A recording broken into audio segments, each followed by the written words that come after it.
The jobs we do today, the work that we do, the businesses that we are going to be fundamentally shifted and changed. The work environment is evolving in the same way that we were forced into evolution during COVID lockdown, where hybrid work was not commonplace. Our guest, Kabelo Makwane, leads Google South Africa and has spent over 2 decades helping people and organizations use technology that actually makes life easier. You have to be famous for something. What are you famous for?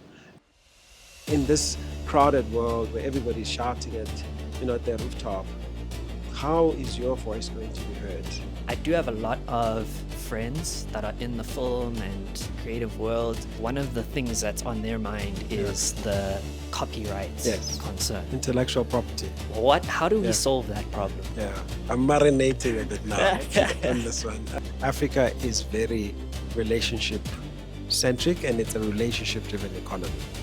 From many global tech brands at the forefront of innovation, and now Google, he's known for turning big tech into simple tools for study, work, and small businesses. We'll hear his story, the lessons he's carried into leadership, and how he thinks we can make tech useful from day one. Kabelo, let's cook. Awesome. As long as we're not flipping burgers, we're flipping knowledge. I'm all in. Hey, welcome to the latest episode of the Ccast. It's an absolute pleasure having you here today. Before we get into the next guest, I just want to give you a little bit of an idea of what this podcast is about. We are about connecting creativity and technology to uplift the African continent and connect the world to Africa.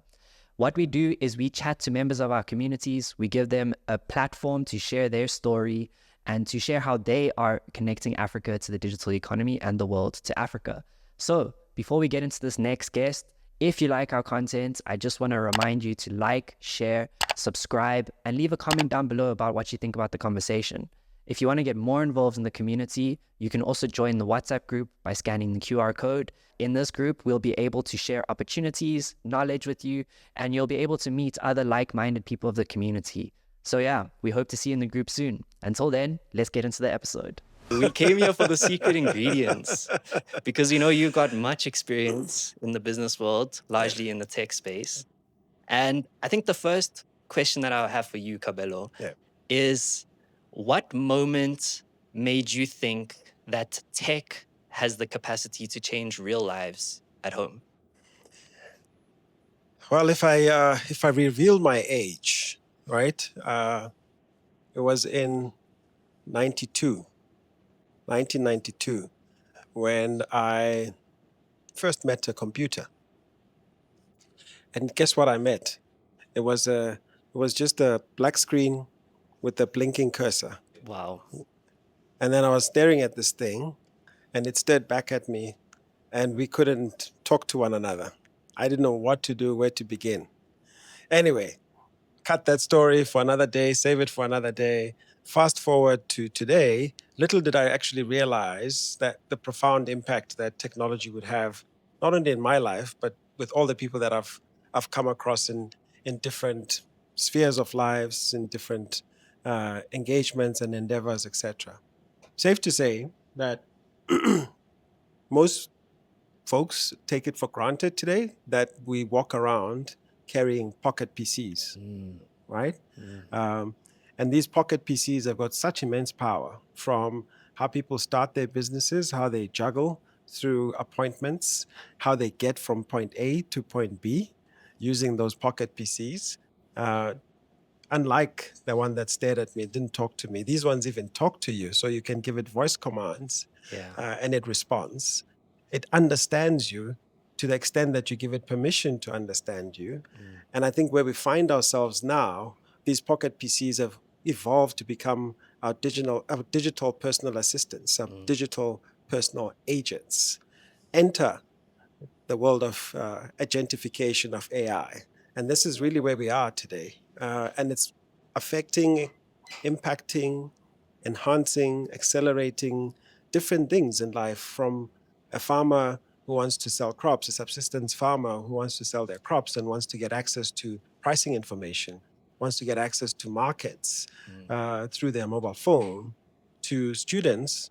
And we saw this more profoundly come through during COVID lockdown, where class assignments and things were sent via mobile phones for people to complete and not fall behind their, the education curriculum, to engaging and communicating and interacting, not just with voice, but with full quad play, voice, video, data, and with the mobility aspect built into it. Students were able to remotely keep abreast of their lessons, to folks just wanting to connect from across the globe, right? Connecting with loved ones.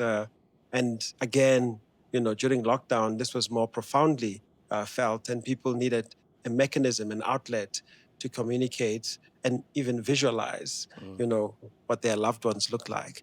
So the impact of technology to healthcare services, to expectant mothers, who, especially in the rural areas, who don't know where to go to get help so that their babies are born healthy, right? When they have issues or want some medical advice, because the nearest clinic is, 50 or 100 kilometers away from their place of residence. There's so many different anecdotes that one can talk to, and just generally people moving money around digitally. So, technology, let alone mobility in technology, has unlocked a huge amount of economic opportunity, and also continues to unlock the potential that resides in our ability to use digital as our means to transact.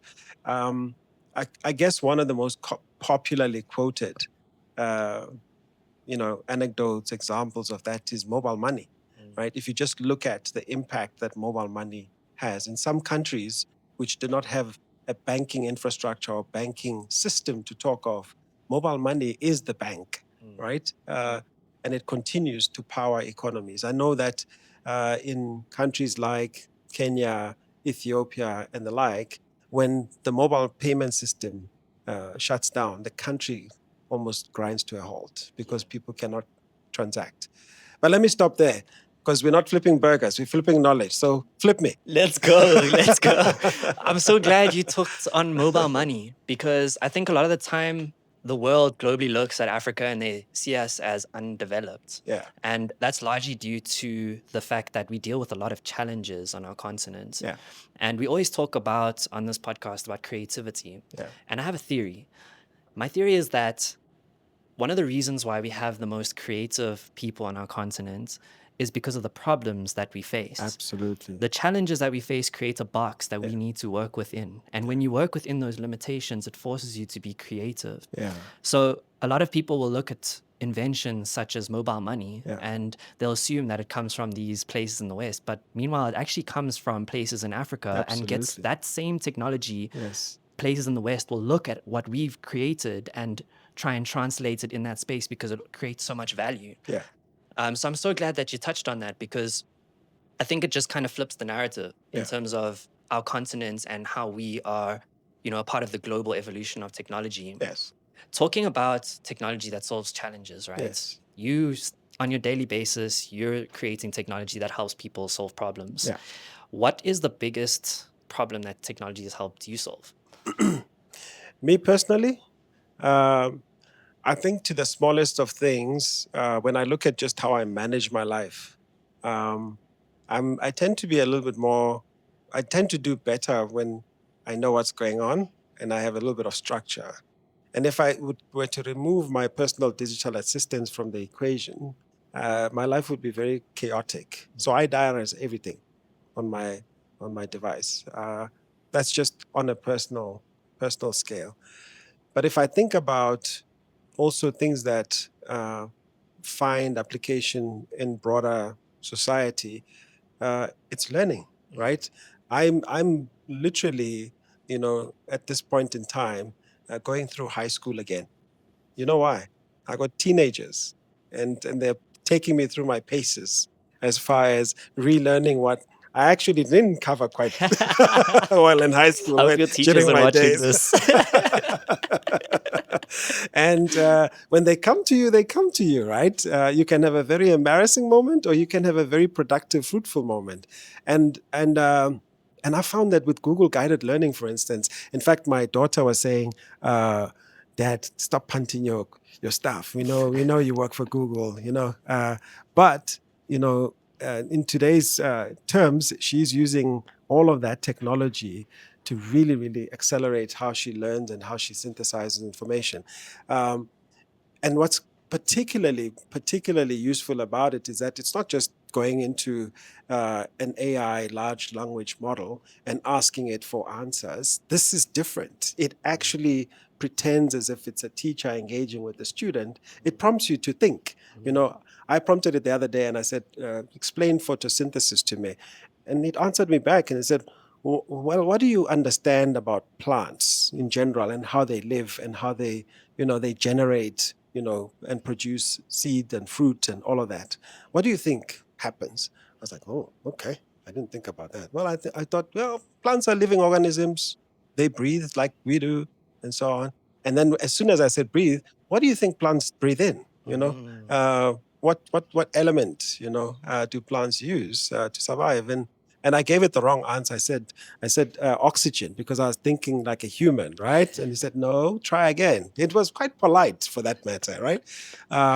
So that to me was quite profound, to actually just witness technology in interacting as a human-like type of experience was quite profound. I also know of a couple of instances of guys that I've worked with. For instance, I presented not so long ago in Zola, Soweto, during Youth Month. Um, and two guys came to me and they said, you know what? Google has changed our lives. We didn't have a job. And, my mate and I got together and we started a company.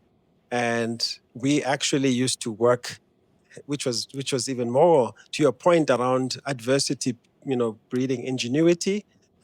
We started shifting our work schedule to midnight. You know why they did that? Why? It's a simple thing. It's because the data bundles are cheaper. Your night owl bundles or whatever the case may, whatever they call them, they're cheaper because everybody's sleeping. Obviously, you get more data and so on. You can get a lot more done, which I found to be quite ingenious. Not a lot of people will pick up on things like that. But what was particularly also profound was what they came up with, which was a simple intervention of, there's a lot of people who are seeking ways to earn a living. And more than a few actually, of those people are artisans. We still have a lot of artisans. You know what they were solving for? Is matchmaking, basically. An electrician and a plumber, being matched with a willing customer and so on.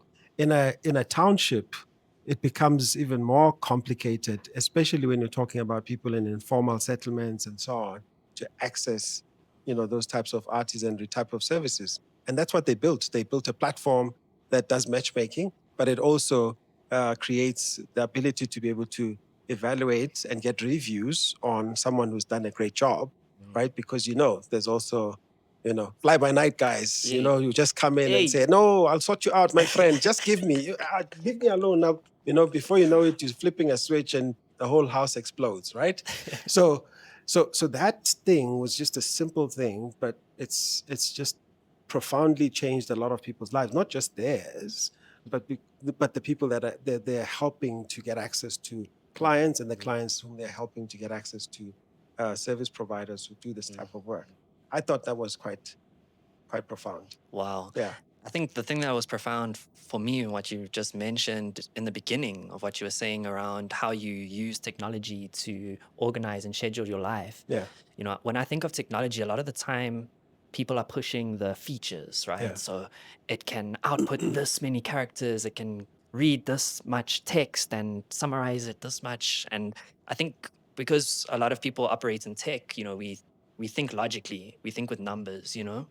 But I think the real impact of technology comes down to a more human experience, Yeah. right? Yeah. So when you're mentioning in terms of your experience organizing your schedule, I'm sure the value for you would be the peace of mind that Yes. comes with that, right? And Yes. that's more of like a feeling kind of Yes. thing, right? Yes.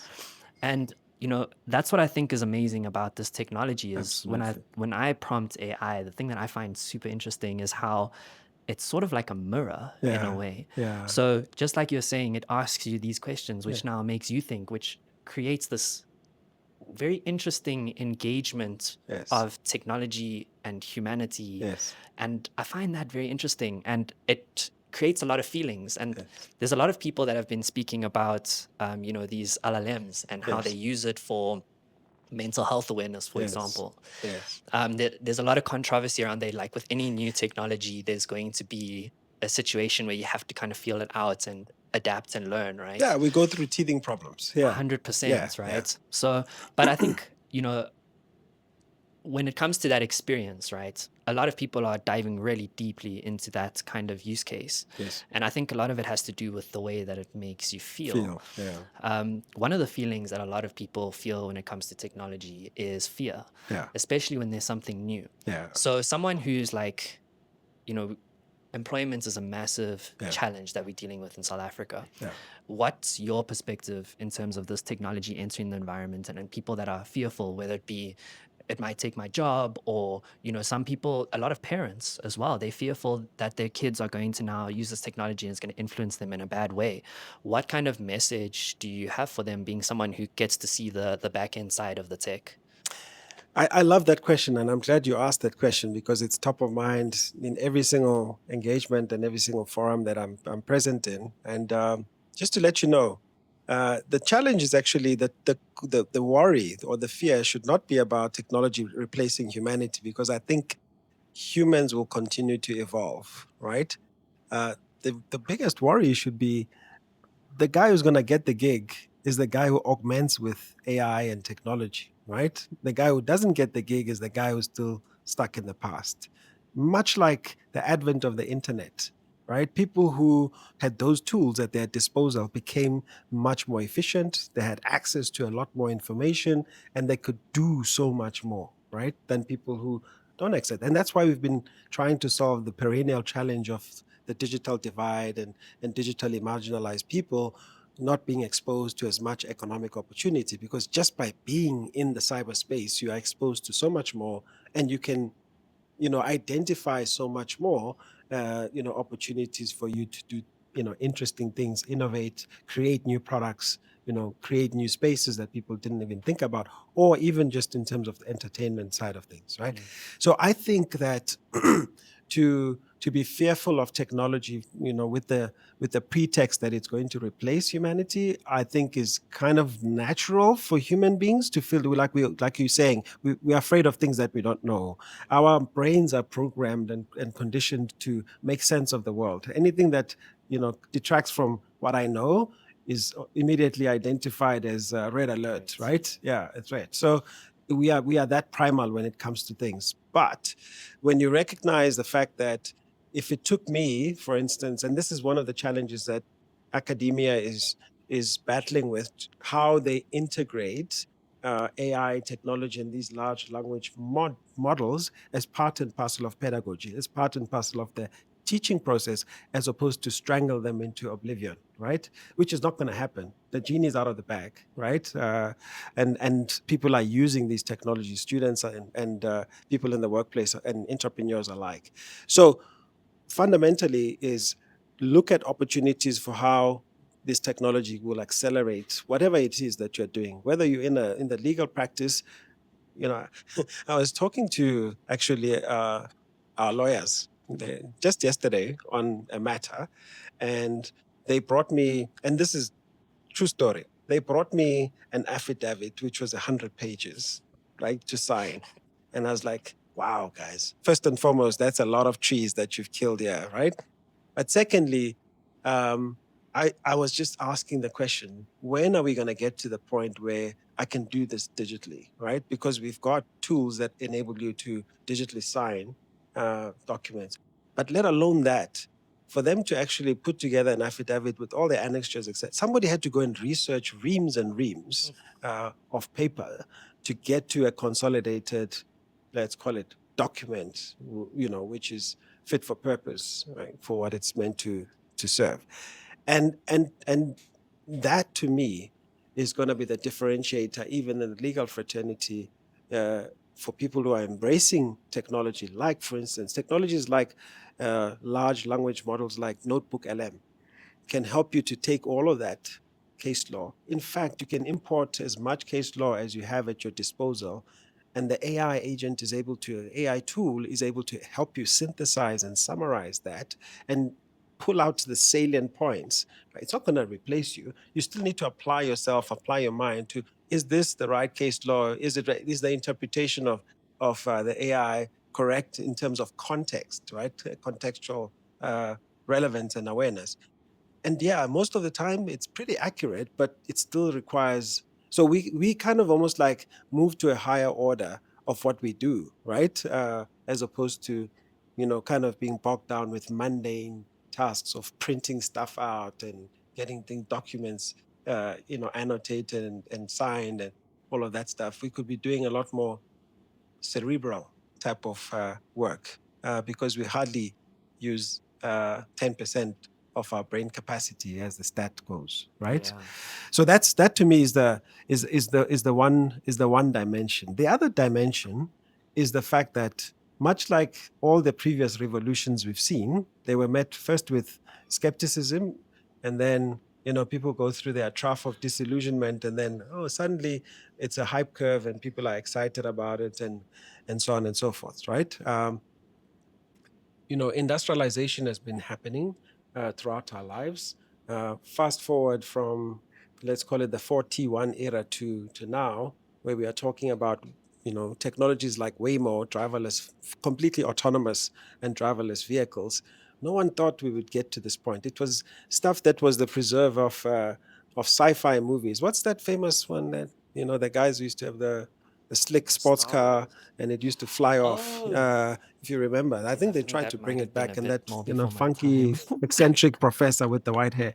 Back to the Future. Back to the Future. Yeah. There you go. You see, I'm revealing my age again. Yeah, for me, hey, I have to go back way back to in my brain to find that one. Hey. But you did well. Man. Hey, we're living in that time now that they were predicting. So yeah, right. And I think the trick is going to be, how do people, let's call it, evolve work? The work environment is evolving in the same way that we were forced into evolution during COVID lockdown, where hybrid work was not commonplace for a lot of people. And we did see a lot of not so great things happening as people adapted, and they turn on their Zoom cameras while people are moving around them, and you see things that you're not supposed to see, right? But that's part of the evolutionary. Shots fired. that's part of the evolutionary process. Yeah. And now it's like commonplace. You can work from anywhere and any time, and work is not necessarily today a place you go to. It's what you do wherever you are, right? Which is quite interesting. I really love that point that you made in terms of like the accessibility to work, because so on the back end of our podcast, we run a digital marketing agency, and we don't have a physical set location where everyone works. One of the biggest challenges that we have in South Africa is spatial planning, right? Yeah. So our company is really focused on uplifting the continent, connecting Africa to the digital economy and the world to Africa. Yeah. And to be a part of that mission, and a part of that mission is working with people that are from Africa. Yeah. And one of the challenges that we've had is, accessibility. Because when you look at jobs and you look at the economic hubs of our cities, a lot of people struggle to find opportunities just because of spatial planning. Yes. So technology has been a massive solution to that, because a lot of the people that work in our agency work online. So they don't need to be physically in the location, which creates so much opportunity. And a lot of work that's been done in that space, a lot of it's actually creative work as well, which brings me to one of the new technologies that's come out, Google Nano Banana. Yes. Do we say Nano Banana or do we say Nano Banana? It depends which country you're in. Okay, so here we're saying banana, I see. Banana. Yeah, okay, awesome. So Nano Banana, right? Very cool technology. Yeah. Could you explain what that is? Because a lot of people, they don't know what LLMs or agents and all of Yeah. that kind of stuff. Would you be able to explain what that Yeah. is for us? Yeah, so Nano Banana is actually a very cool technology that's the latest in terms of our inventions and our research into artificial intelligence and large language models. It's the ability basically to generate, uh, let's call it video imaging, pictorial and video imaging using prompting, right? And so the power with that is that no longer do you have to, like we're doing here, go through full production, right, to get an image generated. You can also upload previous images and ask the language model to actually modify them, which is the most common use cases. People take pictures of themselves when they were, teenagers in their youth, and they ask the model to actually extrapolate different images throughout the milestones of their I did that lives, once and I decade got by the shock decade. of my life. And it can actually tell you how you're going to look when you're about 70, 80, right? So Yeah, I hope yeah. it's wrong. Just a quick question. You mentioned prompting. What Yeah. is prompting? Yeah, so prompting is actually now becoming almost like a profession, to call it that, right? So prompting is the ability to ask the model, but ask it in such a way that you get the most accurate output.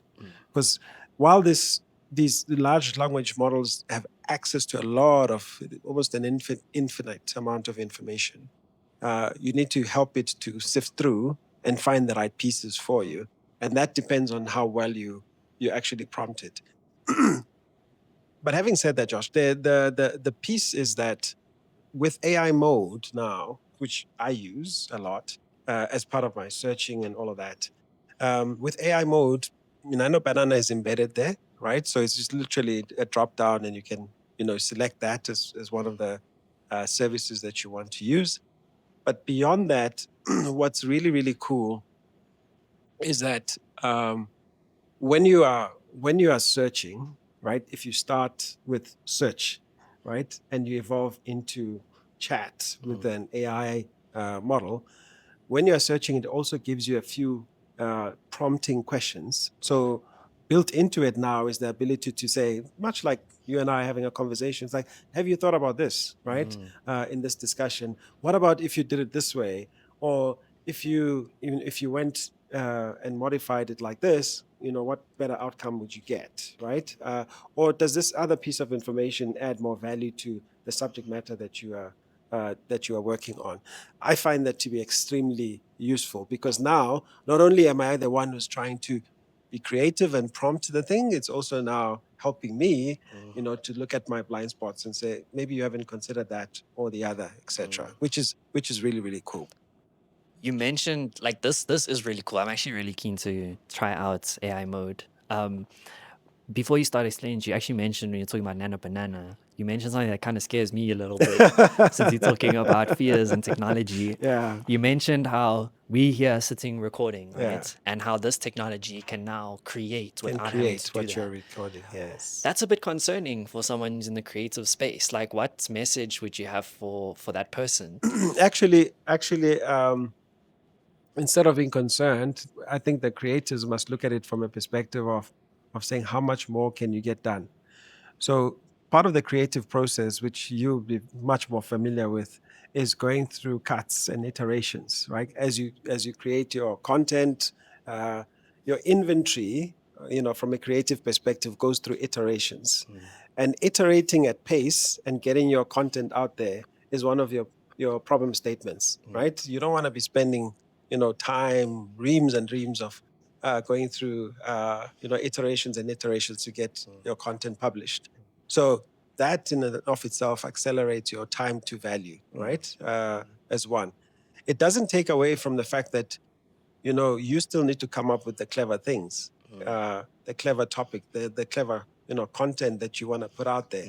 Nobody's going to do that. The AI agent is not going to do that for you. You can prompt it to say, what topics, are trending, what's most topical, what can I be thinking about for my next podcast, etc. Of course, you can do that, Mm, and then you apply your own, decisions and mm. oversight on what makes sense, given your understanding of the audience that Yes. you're trying to service. There's a few things that are maybe not as obvious to people, but actually, the AI agents won't be able to do that for you, right? You understand your audience, you understand who you're talking to and engaging with, uh, perhaps to the extent that it helps you to fine tune and hone in your messaging for your audience. I don't think it's ever going to Mm. replace a human. Yeah, I mean, I'm one for challenges. Yeah. So when I look at this technology, when you're talking about prompting it for ideas and that kind of stuff, what we've realized through our experience of using it and bringing it into our workflows is when you rely too much on it, you create this environment of what I would call a homogenization of content. Groupthink. Exactly. It's Yeah. an echo Yeah. chamber. And we see this Yes. a lot on social Yeah. media. Yeah. Like people put out opinions and it shifts. Like this is a massive challenge that we're dealing Yeah. with in the tech Yeah. space when it comes to social media of people's perception of reality shifting because this thing's trending on Twitter, so it must be true. Yeah. When in the real case, like reality is quite different. I mean, a classic example that I'll give is there was someone who was organizing a protest and they had like hundreds of thousands of engagements on social media, and then when you get there in person then there's like 30 people, so it kind of shows that Mm. we have a bit of a distorted perception of Yeah. reality, and I think it comes from that homogenization of content, which Yes. in my mind is a challenge to anyone who's a creative Yes. to input in a way that yields a different output. So Exactly. what matters for me, someone who uses this technology, is the context of who I am as an individual. Yeah. Because the AI can never fully understand that. Yeah. You have to give that to the AI, and Yes. then it can use that in its methodology and however it outputs its The results. algorithms. Yes. And the Yes. more you do that, the more context you give it, the more you put yourself into it, Yes. the better kind of result that you get that will be more optimized to whatever challenge or situation you're in. Yeah. So I think it's a Absolutely. challenge for creatives. I do have a lot of friends that are in the film and creative world, that I feel like if they watch this, there'd be a question that they'd be wanting me to ask. Yes. So as you can tell, I'm very tech positive, but there's a lot of people in the creative space that are very drawn back to using the Averse to technology. it. Yes. And I think one of the things that's on their mind Yeah. is the copyright Yes. concern. Intellectual property. Well, how do we Yeah. solve that problem? Yeah.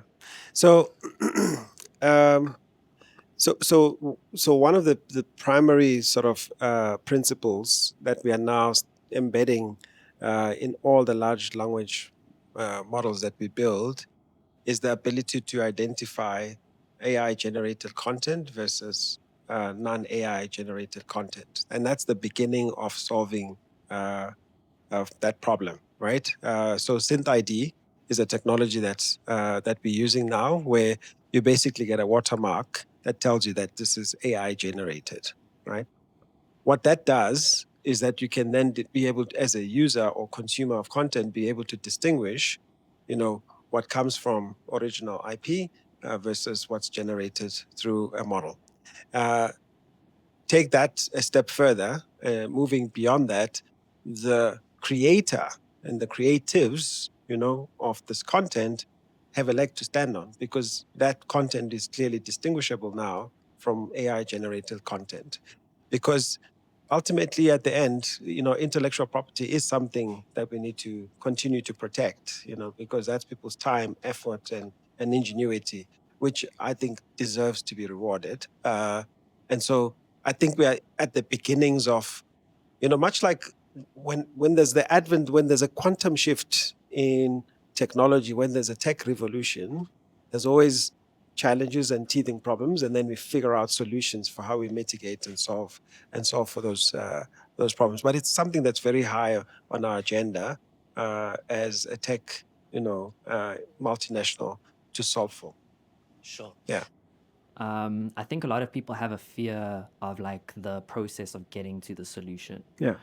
In terms of, how do I, if people are now using copywriters or they're using AI to replace copywriters, for example. There's a lot of copywriters out there that are struggling to, find a way to make an income. But I think, like you said, the opportunities that are created, I think it's a matter of us evolving as humans to be able to adapt to the current landscape in which Yeah, we operate in.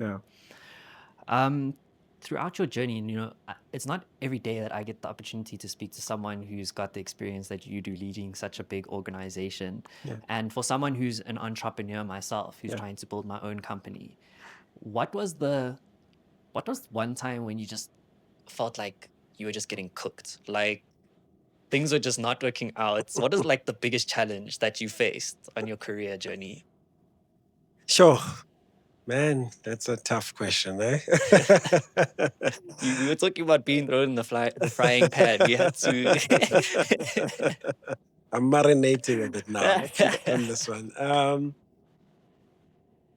The toughest challenge I faced, the one that I've faced thus far in my career, has been when I moved to Nigeria. Okay. Yeah, so in 2013,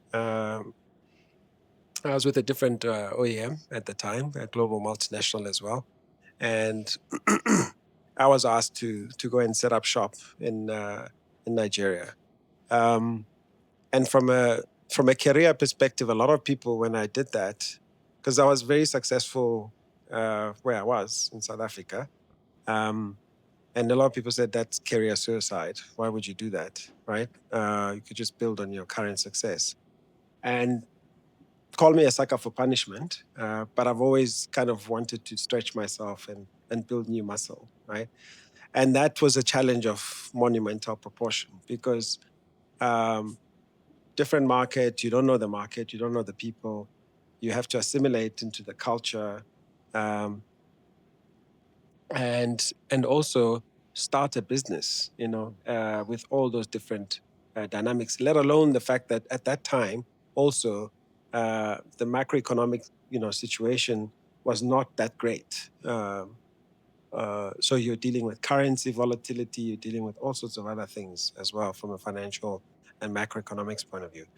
So that experience, I think, for me, kind of forced me to draw on all, the resources that I have, but also all the experiences and capabilities that I'd built over the years, and try and run a successful business in a completely start. Actually, it was almost like um, if you subscribe to the notion of corporate entrepreneurship, I was an entrepreneur within a big corporate, and I had to go and start a business from scratch and actually deliver results.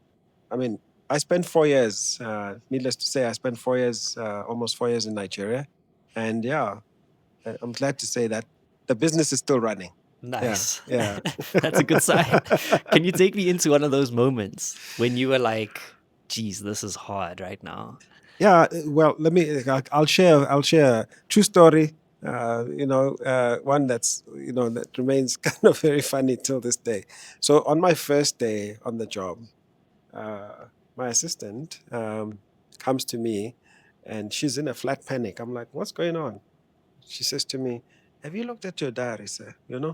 I said to her, "Yeah, why? There's a couple of meetings and so on, um, and I think I've got like 30 minutes gap, but I'm back to back. I just want to meet as many people as possible, and because you obviously also wanting to build an ecosystem, Yeah. build a channel. You're engaging with developers, you're engaging with distributors and resellers. You're engaging with government, and kind of like-minded people in industry. So like, and you have to do that in a very condensed way, short space of time, so that you can get things going. You only have 12 months, Sheesh. and my principals are looking for almost instant results. So I'm like, I've got this diary packed, and she said to me, she said, "No, it's not going to be possible." I said, "Why are you saying that?" She said, "No, just it's not going to be possible. We need to. You can maybe get away with." I had probably about 8 meetings, literally to cover the entire day. Yeah, about 7 or 8 meetings. Chiefs. Um, and she whittled it down to 2 meetings. And you know what the challenge was? The challenge was the fact that from an infrastructure perspective, when it's gridlocked. Nothing moves, and it moves at snail pace. Uh, it was the first time I saw the value of having like a driver, because you get work done while you're being Wow. driven. So when Not you say not gridlock, because it's it's a luxury. Because when people move from, I was based in Lagos, so when people move from the mainland, uh, they move through that third mainland bridge, and that's the only conduit that traverses that huge massive. river. Um, and to get to the island, which is where I was based in Ikoyi. And he said, "You're not going to make any of these meetings because these people need at least about 2 hours to commute, right?" Sheesh. So that challenge actually slowed down the pace at which I could work and do business, because I always had to factor in commute time and how long it takes, right? Something as simple as that. And I wanted to just bring it down to very simple things. There's other complex challenges that I had to deal with, but simple thing like that, infrastructure, the ability to commute, and how it can accelerate or slow down business. So I recently was invited to be a part of a cultural exchange with some professionals from Japan. Yeah. And it was so interesting to me because like you're describing, there's massive differences, right? So like you go to Japan, the way that they've organized themselves as a society is very like structural. There's a process that everyone follows, and you fit a part of that process, and through that they're able to unlock massive productivity. Yeah. Which is something that's a bit different to here, because here we kind of just feel it out, see how it Yeah. goes. Yeah. But also I think here something that's also very important, and you touched on it as well, is like that ability to connect with people, because like a lot of the time the opportunities come from the relationships that you have Networks. and the Yes. networks that you Yes. have, Yes. which obviously is why you're prioritizing that as soon as you get to Nigeria. But when I was having this conversation with these guys, they were like talking about the issues that they were having in terms of young people not having disposable income or access to money. Yeah. They were talking about challenges with fintech and being able to balance out your budget because there's too much month at the end of your budget. Yeah. So then that was also very interesting to me, because I was like, damn, there's actually a lot of things that are similar as well in the challenges that we face. Like being someone who's gone to work in Nigeria and, obviously from South African perspective, what would you say are some of the similarities? I think just by design, a lot of people across the continent, and I've visited a number of countries in Africa. Um, by design, Africans are very industrious people. They're very, very entrepreneurial. To our discussion earlier, they have to innovate to stay, to survive. In some cases, so similarities are there from that perspective. The the challenge that you surface now, which is access to capital for starting businesses, is starting to become a little bit better. But foreign direct investment, private equity, venture capital is all the things that kind of we need to really unlock Africa's true potential. And I think we're not quite there yet. And when it does come, it comes with a lot of onerous and stringent requirements, more so than it does elsewhere in the rest of the world, right? Where there's a lot of almost like implicit trust in the entrepreneurs that exist in those parts. People throw billions of dollars behind startups. In the US, for instance, it's a vibrant startup ecosystem. Whereas here, for you to attract that kind of funding, you literally have to, give up your dog and your, Give up your dog. I hope you didn't have to give up your dog at any point to get Nigeria. I mean, I joke about it, but yeah, I mean, like, and then there's this piece of, providing surety and, collateral, etc.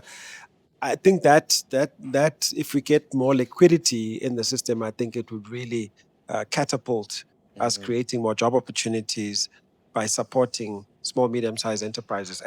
And to that extent, that's why, from our perspective, the Hustle Academy is such an important thing. It's something that I'm personally very passionate about. What is the Hustle Academy? This is Yeah, the so first the time I'm Google hearing it. Hustle Academy is basically a startup investment drive that promotes support for small, medium-sized enterprises, particularly startups, because most of the let's call it the investors I've mentioned, they don't they don't necessarily default to startups, right? Startups are High seen as risk. high risk, Mm, and therefore you get much more, much less investment going into that particular segment of the ecosystem. And so, every year, what we do is we advertise and we kind of get a cohort of people coming in. We've broken it up into into 4 quarters throughout the year. So we take a cohort for 3 months, then they go through their paces in terms of being trained on soft skills, business skills, financial management skills, but more importantly, how they can integrate technology from day one as part and parcel of their business process or even their product that they take to market, which then just really kind of differentiates them in a unique kind of way. Some of the startups that come are tech native, and in those instances, it's just about how do we give them access to engineering experts that can help them, fine tune or even accelerate the development of their product. So it's been hugely successful. We have over 2,500 startups that have successfully continued to thrive over the last 3 years, and we've just actually taken on next cohort, which started at the beginning of October, leading up to the end of the year. So they'll get to graduate towards the end of the year, and then we also do matching with funding. So Google puts in money into the startup, and we solicit obviously other funders to actually invest in those startups, and we do a little bit of founder to investor matchmaking as part and parcel of the process. Coming back to that relationships, right? Because you're talking about matchmaking, that's largely relationship. Yeah. I feel like it's coming across as that's one of your secret ingredients to success. Relationships are very important. Relationships are particularly important in the African context. Like I can tell you unequivocally, unreservedly, that Africa is very relationship centric, and it's a relationship driven economy. Like people transact, engage, buy from people that they know and they trust. That to me is like almost like a given, right? Unlike, for instance, and I've had exposure to, European and sort of US type of, and even Asian, where it's actually there, but maybe to a lesser extent, because they are driven by processes and structure more so than relationships, right? Even though relationships, I would say, do feature and matter, particularly in the beginning, right? But if people are just kind of like, doing business in the ordinary way of doing business, then sometimes that falls away as long as you can produce the goods that people are looking for. Whereas in Africa, um, contracts get broken on the basis of, I don't like this guy anymore and I don't want to deal with them anymore, right? It happens in all spheres, including government sometimes, where you had a 3-year commitment or a 5-year commitment today, and that commitment is broken on the basis that, a new guy is in town and they don't like you, Yeah. in the worst sense. So relationships are absolutely important. But just from a business perspective, what I like to do is also just connect the dots, different people who bring different sets of expertise, and sometimes just spotting the gaps in between and connecting the dots, you create something, meaningful. That's awesome. Yeah. Connecting the dots. I love that. Yeah. And I think a lot of it has to do with like the concept of Ubuntu, right?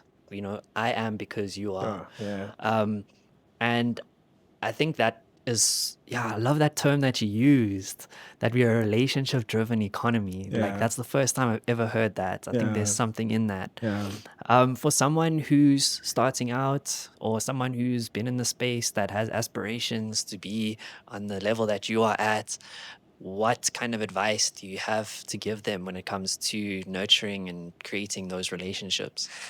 Yeah, it's an important question, and it may be obvious, but it's not so obvious. And the reason I say that is the obvious part is that people always kind of, let's call it, rally uh, and focus on building relationships that are, let's call it, most immediate.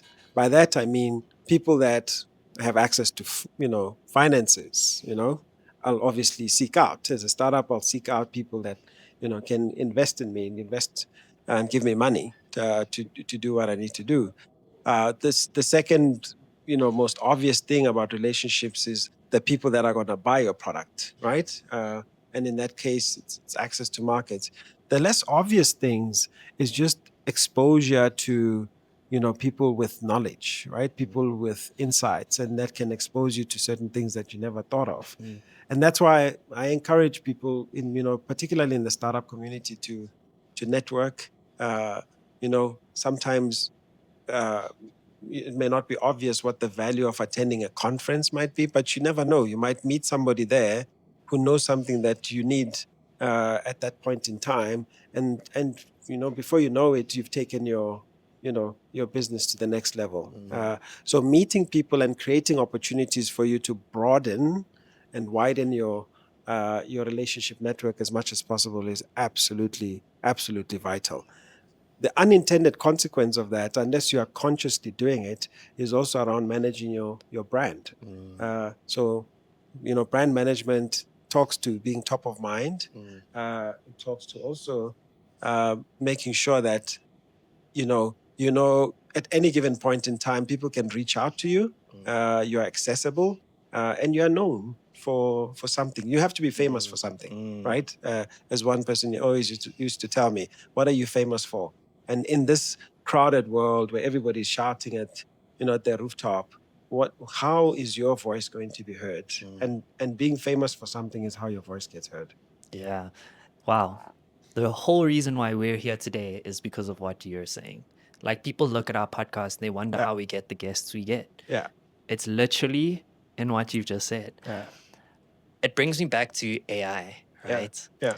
Do you think AI has the capacity to create these human connections? Yeah, I mean, we're moving into the space of AGI now, right? Artificial general intelligence, um, where you almost have, uh, besides the depth at which these AI agents and models can synthesize information and present it in a human-like form, but there's also the issue that still needs to be solved, which is around persistent knowledge, Mm, right? Because unlike you and I, an AI agent doesn't have persistent knowledge, mm, right? It only has knowledge that it has access to at a given point in time. mm, It's a subtlety, but it's an important subtlety because we build frameworks in our mind about how we solve problems based on the persistency of our knowledge. Um, there's also the piece around, what's commonly referred to as ambient intelligence, right? So whether the AI agent is continuously aware of its environment and it's continuously aware of how it should be behaving in a particular environment, right? mm. Just think about it, and I won't get into it because it's a topic for another day. Think about robotics and the Yes. application of these two concepts that I've just spoken of, uh, in terms of the evolution of AI. Please give us an example. No, I mean just the fact that, for instance, um,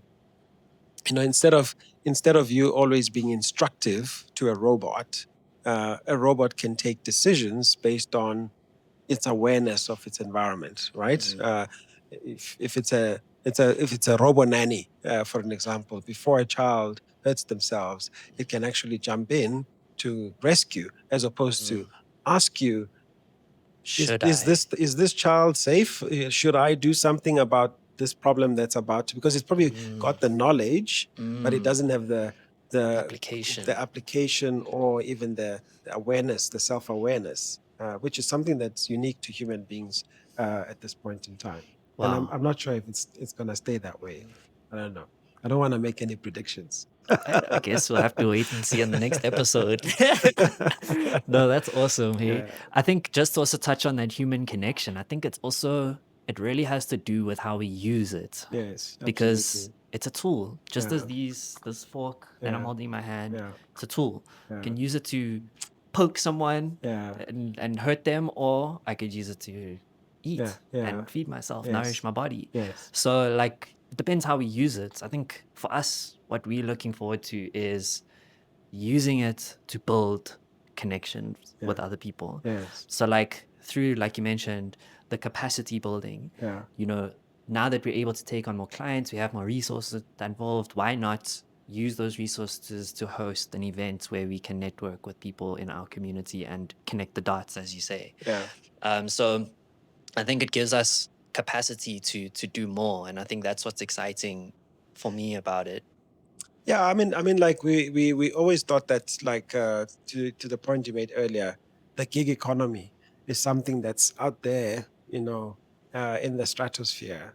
The gig economy is now. What Yeah. you've described is the gig economy, where the jobs we do today, the work that we do, the businesses that we are going to be fundamentally, Yeah.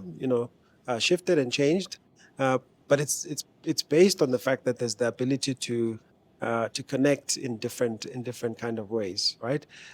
Let's call it, as opposed to, let's call it a permanent type of arrangement. There's going to be a lot more of, I mean, it's called now moonlighting, but it's kind of gigging, right? Mm. Being called to do what you need to do based on your area of expertise, and Mm. do it for a set predefined period of time, and then move on to the next thing, Mm. and that, I think, is something that's going to become more and more commonplace. The other area, of course, around AI, which is in terms of building human connection, something that I think is such a profound thing, is when you localize these large language models and these agents, and you give them the ability to also speak in different languages as opposed to just one Mm. medium, you actually build more connections with a lot more people. Because one of the intimidating factors is just around being able to converse in Mm. English, as an Mm. example, Mm. and that's why this is another very important area of focus, to say, let's build and train these models to speak in isiZulu, in Afrikaans, in Setswana, and Swahili, and so on and so forth. Something that, by the way, we're busy with now, and building that glossary of localized terms, so that, to your point also about how are you training this model so that it becomes more Africanized and contextually aware of what makes sense Mm. in Africa. A good example is when you're prompting you know an LLM, and you're asking it to paint a picture of what a trading market looks like in Africa. More than likely, you get the A-type stereotypical output, right? Yeah. Dusty, messy, you know, people all over, lots of people all over. But it's not the case, right? In Mm. many instances, and that those are the types of stereotypes that will kind of work themselves out as more and more people get access, but also from diverse backgrounds. And amplifying the voices of Yeah, people yeah, that traditionally haven't been a part of that world and are yeah. now only just joining, right? Yes, including, by the way, people who sign. Mm. Right? Think about the challenges of people who sign, Mm. uh, and being able to interact using voice commands, but also being able to interact with them using sign language, Wow. reading sign language. This is something that is already on the cards.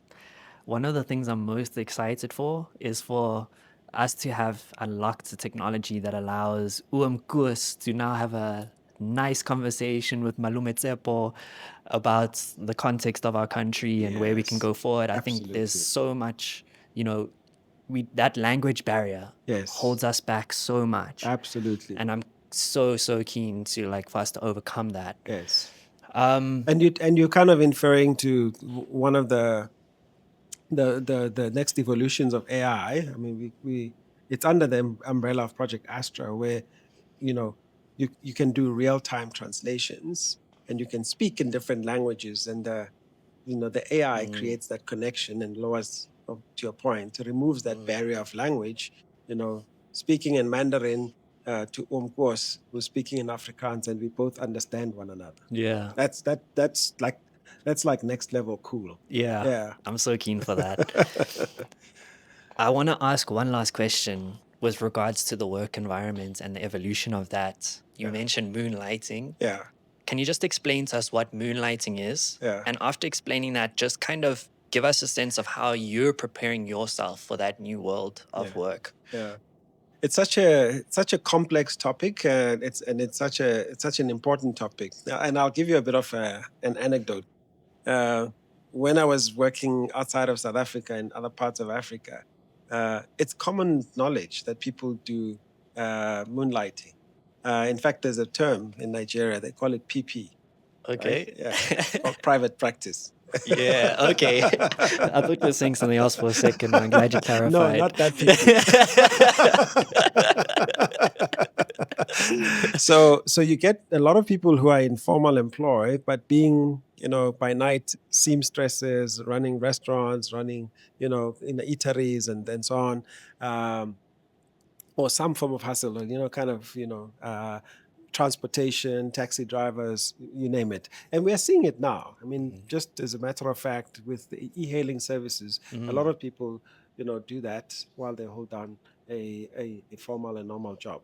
Of course, the complexity I'm raising is that companies need to also evolve, the human resource and staffing practices to allow for that.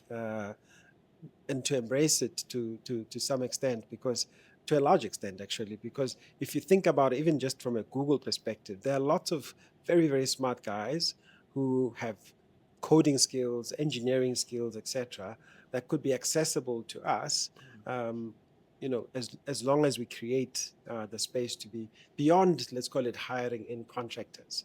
Having that fluidity to say, I have the ability to hire skills as and when, and it becomes a hybrid between people who are permanent, who are core, and people who can do gigs.